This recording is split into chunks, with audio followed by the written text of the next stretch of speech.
আসসালামু আলাইকুম। আশা করি সবাই ভালো আছেন। কবির আইটি একাডেমিতে আপনাকে স্বাগতম।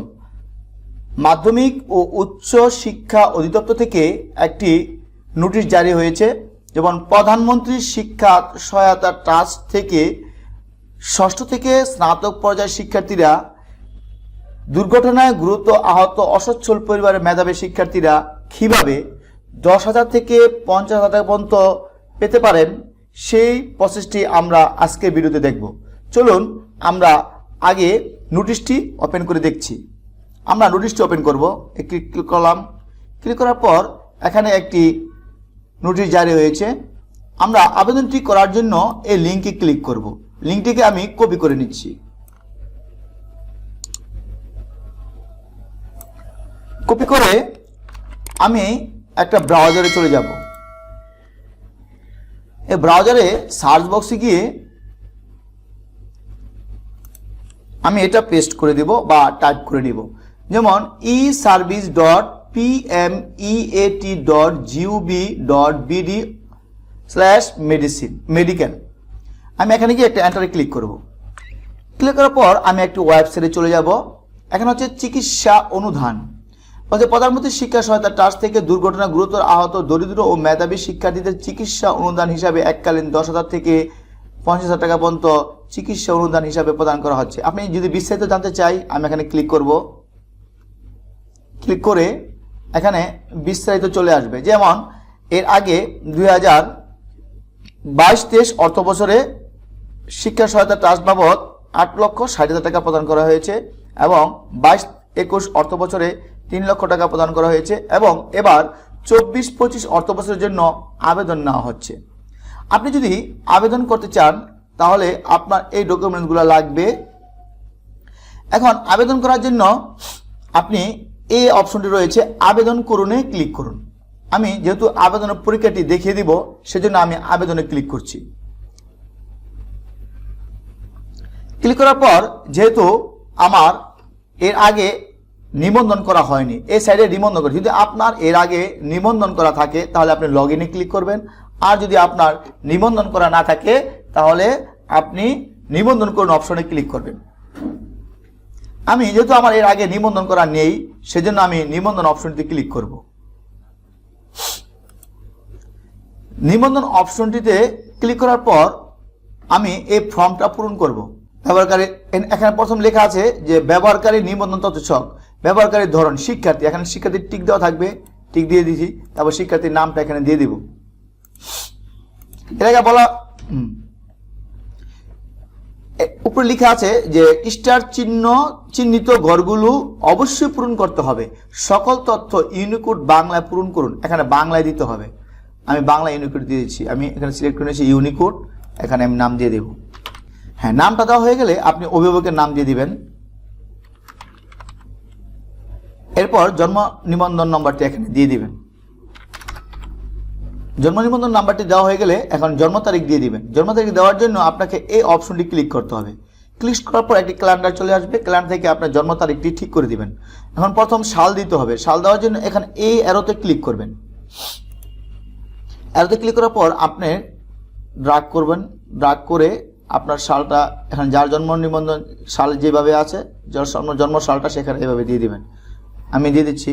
জন্ম তারিখটি দেওয়া হয়ে গেলে আপনি জেন্ডারে ক্লিক করবেন। পুরুষ হলে পুরুষ, মহিলা হলে মহিলা। আমি যেহেতু ইয়াসিন নামটি ছেলে, এই জন্য পুরুষ দিয়েছি। তারপর স্থায়ী ঠিকানা, আমি এখানে বিভাগ ঠিক করে দিব। তারপর জেলা ঠিক করে দিব।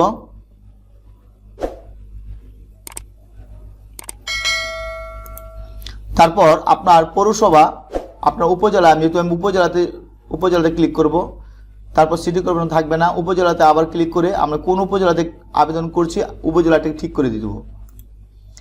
হয়ে গেলে এখন আমি এই কোন ইউনিয়ন থেকে আমি আবেদনটি করছি, এখন এখানে ইউনিয়ন ঠিক করে দিব। দেওয়া হয়ে গেলে যোগাযোগের তথ্য, মোবাইল নম্বর সবসময় সচল রাখতে হবে। আমি এখানে একটি ইমেল অ্যাড্রেস দিয়ে দিব। ইমেল অ্যাড্রেসটি দেওয়া হয়ে গেলে আপনি একটি মোবাইল নাম্বার দিবেন। ইমেল নাম্বারটি দেওয়া হয়ে গেলে আপনি এখন মোবাইল নাম্বারটি দিয়ে দিবেন।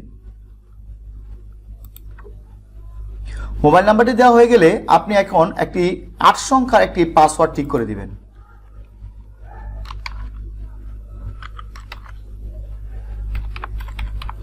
পুনরায় আবার সেই পাসওয়ার্ডটি ডান পাশে দিয়ে দিবেন। 2 নম্বর পাশের পাসওয়ার্ডটি দেওয়া হয়ে গেলে এখন নিচে একটি অপশন রয়েছে আমি রোবট নই, আপনি এখানে ক্লিক করবেন। ঠিক চলে আসার পর আপনি নিবন্ধন করুন অপশনটিতে ক্লিক করবেন। হ্যাঁ, নিবন্ধন করুন অপশনটিতে ক্লিক করার পর আপনি এখানে আপনি যে নাম্বারটি দিয়ে আবেদনটি করেছেন সেই নাম্বারে একটি মেসেজ চলে যাবে। এখানে একটি মেসেজ চলে এসেছে। মেসেজে একটি 4 সংখ্যার কোড দিয়েছে, আমি এখানে কোডটি দিয়ে দিচ্ছি। কোডটি দেওয়া হয়ে গেলে আপনি আরেকটি বক্সে গিয়ে আপনি ক্লিক করবেন। ক্লিক করার পর আমি রোবট নই এখানে ঠিক এসেছে, তারপর জমা দিন অপশনটি ক্লিক করুন। ক্লিক করার পর আমার নিবন্ধন করুন নিবন্ধন কাজটি কমপ্লিট হয়েছে। এখন আমি 2টি উপায়ে এখন লগ ইন করতে পারি। একটা হচ্ছে ইমেল ব্যবহার করে, যে ইমেলটি এখানে দিয়েছিলাম রেজিস্ট্রেশন করার সময় সেই ইমেলটি এখানে দিব, অথবা জন্ম নিবন্ধন নম্বরটি দিয়েও আমি লগ ইন করতে পারি। আমি জন্ম নিবন্ধন নম্বরটি দিয়ে দিচ্ছি। তারপর আপনি যে নিবন্ধন করার সময় যে পাসওয়ার্ডটি দিয়েছিলেন সেই পাসওয়ার্ডটি এখানে দিয়ে দিবেন। দেওয়া হয়ে গেলে আপনি প্রবেশ করুন অপশনটি ক্লিক করবেন। ক্লিক করার পর আমি একটি অপশন চলে এসেছি যে আমার নামে একটি প্রোফাইল হয়েছে। প্রোফাইলটি এই নামে হয়েছে। এখন ড্যাশবোর্ড আবেদন করুন। এখানে বিজ্ঞপ্তির তালিকা, বিজ্ঞপ্তির নাম ও বছর, এবার যে অর্থটি প্রদান করা হবে সেটা হচ্ছে 24-25 অর্থ বছরে, আবেদনের বছর 24। আবেদনের শেষ তারিখ আমাদের 31শে আগস্ট 2024। আবেদন করুন। এখন যে আপনি আবেদন করতে চান তাহলে আবেদন করুন অপশনটিতে ক্লিক করবেন। এর আগে আমি নিচে দেখে নিচ্ছি যে আবেদনের তালিকা এই প্রোফাইল থেকে এর আগে কোনো আবেদন করা হয়নি। আমি যখন আবেদন করব তখন এখানে আবেদনের তালিকার মধ্যে আমার আবেদনটি চলে আসবে। এখন কোনো নো ডাটা অ্যাভেলেবল স্টেবল, এই টেবিলে কোনো এখন ডাটা নেই। এখন আবেদন করার জন্য আমি আবেদন করুন অপশনটিতে ক্লিক করব। ক্লিক করার পর আমার সামনে 3টি অপশন পাবো। চিকিৎসা অনুদানের আবেদন। আবেদন করার জন্য আমাকে 4টি ফাইল আপলোড করতে হবে। প্রথম হচ্ছে শিক্ষার্থীর ছবি আপলোড করুন। শিক্ষার্থীর ছবি আপলোড করার জন্য আপনি চুজ ফাইলে চলে যাবেন, গিয়ে ক্লিক করবেন। এখানে ছবিটি চলে আসবে। আসার পর আমার ছবিটি আপলোড হয়েছে। তারপর শিক্ষার্থীর স্বাক্ষর আপলোড করুন। আবার চুজ ফাইলে চলে যাব। শিক্ষার্থীর আমার 2টি ফাইল আপলোড হয়েছে। তারপর শিক্ষার্থীর জন্ম নিবন্ধন আপলোড করুন। আমি জন্ম নিবন্ধন আপলোড করার জন্য চুজ ফাইলে চলে যাব। তারপর অভিভাবকের জাতীয় পরিচয়পত্র, আমি এখানে চুজ ফাইলে যাব। 4টি প্রয়োজনীয় কাগজপত্র ছবি স্ক্যান কপি দেওয়া হয়ে গেলে আপনি সংরক্ষণ বাটনে ক্লিক করবেন। সংরক্ষণ বাটনে ক্লিক করার পর আমার সাকসেস একটি অপশন মেসেজ চলে এসেছে, সাকসেস, আপনার ডকুমেন্ট সংরক্ষণ করা হয়েছে। এখন তারপর আপনি ওকেতে ক্লিক করবেন। ওকেতে ক্লিক করার পর আমার একটি অপশন চলে আসবে যে আরো কিছু ফর্ম ফিল আপ করতে হবে। এখানে বিজ্ঞপ্তির নম্বর জুলাই আগস্ট 2024-25 অর্থবছর 24, জন্ম নিবন্ধন নম্বরটি চলে এসেছে অলরেডি। শিক্ষার্থীর জাতীয় পরিচয়পত্র যেহেতু নেই সেখানে থাকবে, খালি থাকবে। শিক্ষার্থীর নাম চলে এসেছে। পিতার নাম এখানে ইউনিক করে বাংলায় লিখে দিতে হবে। পিতার নাম বাংলা দেওয়া হয়ে গেলে পিতার এনআইডি নাম্বারটি দিয়ে দিবেন। যদি 10 ডিজিট হয় তাহলে আপনি টাইপ করে দিবেন, আর 17 ডিজিট দিতে হয়, আপনার যদি এনআইডি কার্ডে 13 ডিজিট থাকে 13 ডিজিট থাকে তাহলে অবশ্যই এর আগে 4টা ডিজিট লাগবে, জন্ম তারিখ, জন্ম সালটা দিলে আপনার 17 ডিজিট হয়ে যাবে। আপনি ধৈর্য সহকারে যদি ভিডিওটি খেয়াল করেন তাহলে অবশ্যই আপনার ভুল হবে না। আর ভুল তথ্য আপলোড করলে আপনি প্রধানমন্ত্রী শিক্ষা সহায়তা ট্রাস্ট থেকে যে পেমেন্টটি করা হচ্ছে তা আপনি পাবেন না। সঠিকভাবে যদি আপনি আবেদন করেন তাহলে অবশ্যই আপনার আবেদনটি বিবেচিত হবে। এতক্ষণ ধরে যারা ধৈর্য সহকারে কাজটি দেখছেন তাদেরকে ধন্যবাদ। আমরা পরবর্তী ধাপে এগিয়ে যাব। এখন মাতার নাম বাংলায় দিয়ে দিব। মাতার নাম বাংলা দেওয়া হয়ে গেলে মাতার এনআইডি কার্ডের নাম্বারটি আমরা দিয়ে দিব। এনআইডি কার্ডের নাম্বার দেওয়া হয়ে গেলে শিক্ষার্থীর জন্ম তারিখ দেওয়ার জন্য আমি এক ক্যালেন্ডারে চলে যাব। ক্যালেন্ডারে ক্লিক করব। আবার এখানে অ্যারোতে চলে যাব। জন্ম সালটা আমরা জন্মসালটা ঠিক করে দেব। তারপর আমরা শিক্ষার্থীর জন্ম তারিখ দেওয়া হয়ে গেলে এখন জেন্ডারে ক্লিক করব।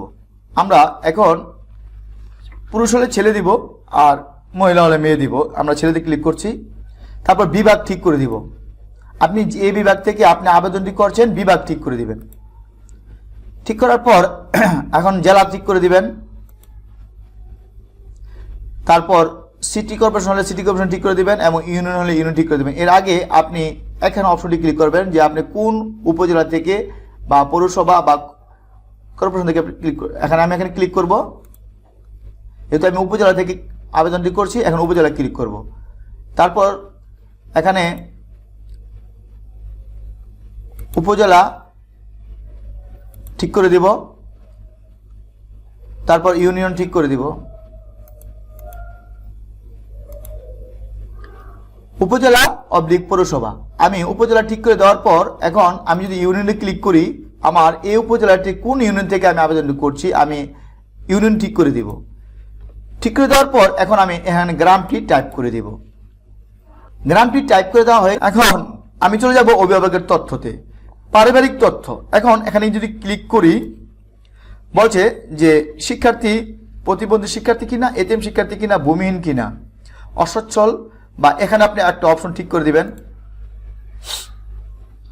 তারপর আপনি অভিভাবকের শিক্ষাগত যোগ্যতা ঠিক করে দিবেন।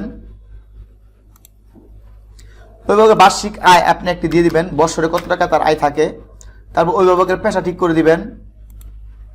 অভিভাবকের জমির পরিমাণ যেহেতু আমি এখানে ভূমিহীন দিয়েছি সেখানে থাকবে না কিছু, আপনি অন্যটি দিলে এখানে আপনি শতাংশ উল্লেখ করে দেবেন। এখন যদি আমি লিখতে চাই যে ভূমিহীন পরিবার সন্তান জমির পরিমাণ 10 দিলে হবে না। এখানে আমি যদি এখানে ভূমিহীন পরিবার সন্তান দিয়ে দিই, এখন অভিভাবকের জমির পরিমাণ যদি আপনি দিতে পারেন, না দিলেও আপনি যদি ভূমিহীন দেন তাহলে শতাংশ দেওয়া লাগবে না। আর যদি অন্যটি দেন এতিম শিক্ষার্থী দিলে আপনি দিয়ে দিবেন যে 2%, 1%, 5% কতটুকু জায়গা আছে। পরিবারের সদস্য সংখ্যা কয়জন আপনি পরিবার সদস্য সংখ্যা দিয়ে দিবেন। তারপর প্রতিষ্ঠানের তথ্য, আপনার প্রতিষ্ঠান তথ্য দিতে হবে। আপনি ভর্তিকৃত প্রতিষ্ঠানের বিভাগ, আপনি কোন বিভাগ থেকে আবেদনটি করছেন, আবার বিভাগ ঠিক করে দিব। প্রতিষ্ঠানের তথ্য, প্রতিষ্ঠানটি কোন বিভাগে, ভর্তিকৃত প্রতিষ্ঠানের উপজেলা, আপনি কোন উপজেলার আগে আপনার প্রতিষ্ঠানটি কোন জেলায় অবস্থিত আপনি জেলা ঠিক করে দিবেন। প্রথম বিভাগ তারপর জেলা। তারপর ভর্তিকৃত প্রতিষ্ঠানের উপজেলা, কোন প্রতিষ্ঠানটি কোন উপজেলায় অবস্থিত উপজেলা দিয়ে দিবেন। তারপর শিক্ষা স্তর, ওই প্রতিষ্ঠানটি কি প্রাথমিক লেভেল না প্রাথমিক লেভেল না মাধ্যমিক না উচ্চ মাধ্যমিক লেভেল। যেহেতু আমি মাধ্যমিক লেভেল থেকে আবেদনটি করছি আমি মাধ্যমিক ক্লিক করে দিচ্ছি। ভর্তিকৃত শ্রেণী, আপনার এখন এই জায়গায় ভর্তিকৃত শ্রেণীটা আপনার কোন শ্রেণীতে পড়ে আপনি শ্রেণীটি ঠিক করে দিবেন। তারপর ভর্তিকৃত প্রতিষ্ঠানের নাম, এখানে প্রতিষ্ঠানের নামটি আপনি ঠিক করে দিবেন। তারপর সর্বশেষ পঠিত শ্রেণী, আপনি যখন এখানে ক্লিক করবেন নবম শ্রেণী অটোমেটিক অষ্টম শ্রেণী চলে আসবে। এখানে যদি ষষ্ঠ দেন এখানে পঞ্চম শ্রেণী চলে আসবে। এখন জিপিএ আপনি আপনার মতো করে জিপিএ দিয়ে দিবেন।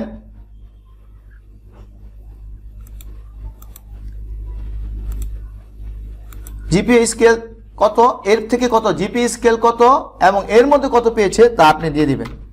আবার বলছি জিপিএ স্কেল টোটাল 5, এর মধ্যে আপনি 5 থেকে কত পেয়েছেন এখানে দিয়ে দিবেন। প্রতিষ্ঠান তথ্য দেওয়া হয়ে গেলে দুর্ঘটনার তথ্য এখানে আপনাকে দিয়ে দিতে হবে। আপনার মতো করে দুর্ঘটনার বিবরণ লিখে দেওয়ার পর এরপর ব্যাংকিং তথ্য চলে যাবেন। ব্যাংকিং বা অবলিক মোবাইল ব্যাংকিং অ্যাকাউন্টের তথ্য, আপনার ব্যাংকিংয়ের ধরন ঠিক করে দিবেন। যেমন আমি সাধারণ ব্যাংকিং দিয়ে দিলাম। হিসাবের ধরন আমি এখানে প্রযোজন, আপনি চলিত হলে চলতে দিবেন, সঞ্চয় হলে সঞ্চয় দিবেন, অন্যান্য দিবেন। আমি একটা দিয়ে দিলাম। অ্যাকাউন্ট কার নামে আপনার মতো করে দিয়ে দিবেন। অ্যাকাউন্টটি কার নামে, আপনি যে নাম্বারটি অ্যাকাউন্ট নাম্বার দিতে চাচ্ছেন বাবার নামে না মার নামে বা অন্য ভাই বোন নামে আপনি দিয়ে দিবেন। তারপর ব্যাংকের নাম দিয়ে দিবেন। এখানে আমি একটি নাম দিয়ে দিচ্ছি, আপনার যে ব্যাংকে অ্যাকাউন্ট সেই ব্যাংকের নাম দিয়ে দিবেন। তারপর জেলা, অ্যাকাউন্ট ব্যাংকটি কোন জেলায় অবস্থিত আপনি এখানে জেলা ঠিক করে দিবেন।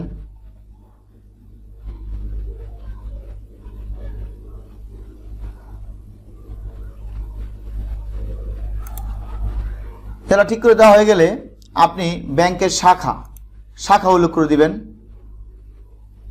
আপনার ব্যাংকের শাখার আগে ডান পাশে দেখে নেবেন যে ব্যাংকের রাউটিং নাম্বার আছে, এই রাউটিং নাম্বার মিলিয়ে তারপর শাখাটিকে আপনি সিলেক্ট করে দিবেন। তারপর আপনার অ্যাকাউন্ট যে আপনার যে মাতা দিয়েছেন এই মাতার আইডি কার্ডে যেভাবে নামটি ছিল এই নামটি এখানে টাইপ করে দিবেন। এখানে টাইপ করার জন্য অ্যাকাউন্টের নাম টাইপ করার জন্য ইংরেজিতে টাইপ করতে হবে, সেজন্য আমি এখানে ইউনিকোড বাদ দিয়ে ইংরেজি সিলেক্ট করে নিব। তারপর আমি এখানে টাইপ করে দিব, বড় হাতের ক্যাপিটাল লেটার দিয়ে দিবেন। দেওয়া হয়ে গেলে আপনি হিসাবদারি এনআইডি কার্ডের নাম্বারটি আপনি এখানে দিয়ে দিবেন, যে নাম্বারটি দিয়ে হিসাবটি খুলেছেন সেই নাম্বারটি এখানে দিয়ে দিবেন। নাম্বারটি দেওয়া হয়ে গেলে আপনি এখানে অ্যাকাউন্ট নাম্বারটি দিয়ে দিবেন। আপনার 13 ডিজিটের নাম্বারটি দিয়ে দিবেন। তারপর আপনার সবকিছু ঠিকঠাক থাকলে আপনি সংরক্ষণ বাটনে ক্লিক করুন। হ্যাঁ, কিছুক্ষণ অপেক্ষা করে দেখব যে আমার সংরক্ষণ হয়েছে কিনা। সাকসেস, আমার একটি মেসেজ চলে এসেছে যে সাকসেস, আবেদনটি প্রাথমিকভাবে সেভ করা হলো। এখন আমি ওকেতে ক্লিক করব। ওকেতে ক্লিক করার পর আমার যে সাধারণ তথ্যগুলো দিয়েছিলাম সেগুলো এখানে চলে এসেছে, অভিভাবকের তথ্য যেগুলো দিয়েছিলাম এখানে চলে এসেছে, মিলিয়ে নিব। প্রতিষ্ঠানের তথ্য যেখানে দিয়েছিলাম এখানে মিলিয়ে নিব। দুর্ঘটনার তথ্য আমরা দিয়েছিলাম এগুলো মিলিয়ে নেব। শিক্ষার্থী অভিভাবকের ব্যাংক অ্যাকাউন্টের নাম্বার দিয়েছিলাম এগুলো মিলিয়ে নেব। মিলিয়ে নেওয়ার পর প্রয়োজনীয় কাগজপত্র যেগুলো আমরা অ্যাটাচ করেছিলাম, 4টা ফাইল অ্যাটাচ করেছিলাম, সেগুলো ঠিক আছে কিনা দেখে নিব। তারপর যদি কোনো জায়গায় পরিবর্তনের প্রয়োজন হয় তাহলে এখন পরিবর্তন করে আবার ঠিক করে দিব। যদি সব কিছু ঠিকঠাক থাকে তাহলে আমি প্রথম ধাপের চূড়ান্ত দাখিলে আমি এখন ক্লিক করব। প্রথম ধাপের চূড়ান্ত দাখিল ক্লিক করছি। ক্লিক করার পর আমার আরেকটি মেসেজ চলে এসেছে সাকসেস, আপনার তথ্য সংরক্ষণ করা হয়েছে। এখন আমি ওকেতে ক্লিক করব। ওকেতে ক্লিক করার পর এখানে অনেকগুলো অ্যাটাচড ফাইল চলে এসেছে। এই ফাইলগুলোর মধ্যে প্রত্যেকটা অ্যাটাচ করতে হবে। প্রথম কাছে সর্বশেষ পরীক্ষার নম্বরপত্র, আপনার সর্বশেষ পরীক্ষার নম্বরপত্রটি এখানে স্ক্যান কপিটি এখানে দিয়ে দিবেন। আমি চুজ ফাইলে ক্লিক করছি। ক্লিক করে আমি তারপর শিক্ষা প্রতিষ্ঠানের প্রত্যয়ন বা সুপারিশ আপলোড করব। প্রত্যয়নপত্রটি আপলোড হয়েছে। এরপর অফিস প্রধানের প্রত্যয়ন, শিক্ষা প্রতিষ্ঠানের প্রত্যয়ন সুপারিশ আপলোড। এখন অফিস প্রধানের প্রত্যয়ন শুধুমাত্র আপনার থাকলে দিবেন, নির্ধারিত ফর্মে থাকলে আপনি এখানে গিয়ে চুজ ফাইলে ক্লিক করবেন। আপনি পর্যায়ক্রমে এই ফাইলগুলো আপলোড করে নেবেন। আমি সবগুলো ফাইল আপলোড করে দেখালে অনেক সময় লাগবে, সেই জন্য আমি দ্রুত দেখিয়ে দিচ্ছি। আপনি ধাপে ধাপে সবগুলো ফাইল আপলোড করে নেবেন। আপলোড করা হয়ে গেলে আপনি সংরক্ষণ বাটনে ক্লিক করবেন। সংরক্ষণ বাটনে ক্লিক করার পর কিছুক্ষণ অপেক্ষা করব। হ্যাঁ, সংরক্ষণ বাটনে ক্লিক করার পর আমার ফাইলটি সাবমিট হয়েছে। এটা হচ্ছে আমার সাবমিট ফাইল। আবেদনকারী স্বাক্ষর সহ আমার ফাইলটি সাবমিট হয়েছে এবং এই ফাইলটি আমি এখন পিডিএফ ডাউনলোড করতে পারি। আমি এখন পিডিএফ ডাউনলোড করে আমার মোবাইলে বা কম্পিউটারে আমি জমা রাখতে পারি। পিডিএফ ডাউনলোড করব। ডাউনলোড করার পর আমি কিছুক্ষণ অপেক্ষা করে দেখবো আমার পিডিএফ ফাইলটি ডাউনলোড হয়েছে কিনা। হ্যাঁ, ডাউনলোড হয়েছে। আমি ক্লিক করছি। ক্লিক করার পর যে আমার আবেদনটি জমা হয়েছে এটা প্রমাণ। আমার এটা হচ্ছে পিডিএফ ফাইল, মানে আবেদনটি অটোমেটিক প্রধানমন্ত্রীর শিক্ষা সহায়তা ট্রাস্টে জমা হয়েছে। এখন আবেদনটি জমা হয়েছে কিনা দেখার জন্য আমরা আবার পুনরায় চলে যাচ্ছি।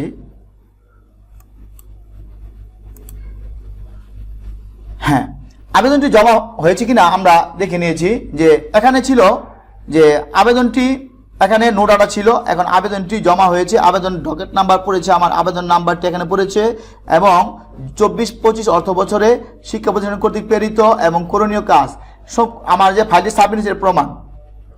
ভিউয়ার্স, ভিডিওটি যদি ভালো লাগে থাকে তাহলে অবশ্যই একটি লাইক দিবেন এবং চ্যানেলের পাশে থাকার জন্য চ্যানেলটিকে সাবস্ক্রাইব করবেন। সবাই ভালো থাকুন, সুস্থ থাকুন। আল্লাহ হাফেজ।